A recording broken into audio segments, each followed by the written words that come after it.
What do you say to those voters who say that you're too scripted as a candidate? Is this fair, unfair, or just simply the reality of modern politics? You know, what I talk about every day is what the people of New Hampshire talk to me about every day. And so I will always try to make sure that I raise their voices and talk about what's important to them.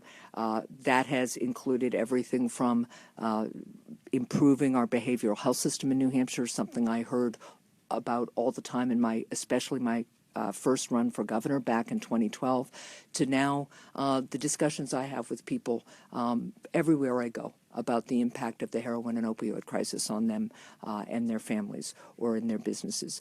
So that's what I do, is I talk to people in New Hampshire and I focus on what's important to them, to the businesses I meet, and that's what I'll continue to talk about in this campaign. What I hear from people is that they want to have a future again where middle-class families have a shot, where if you're really willing to work really hard, you can get ahead. People want to know that their kids are going to have a better future than they had. And so that's what I focused on as governor. That's what I'll focus on if I'm fortunate enough to win this race for the United States Senate.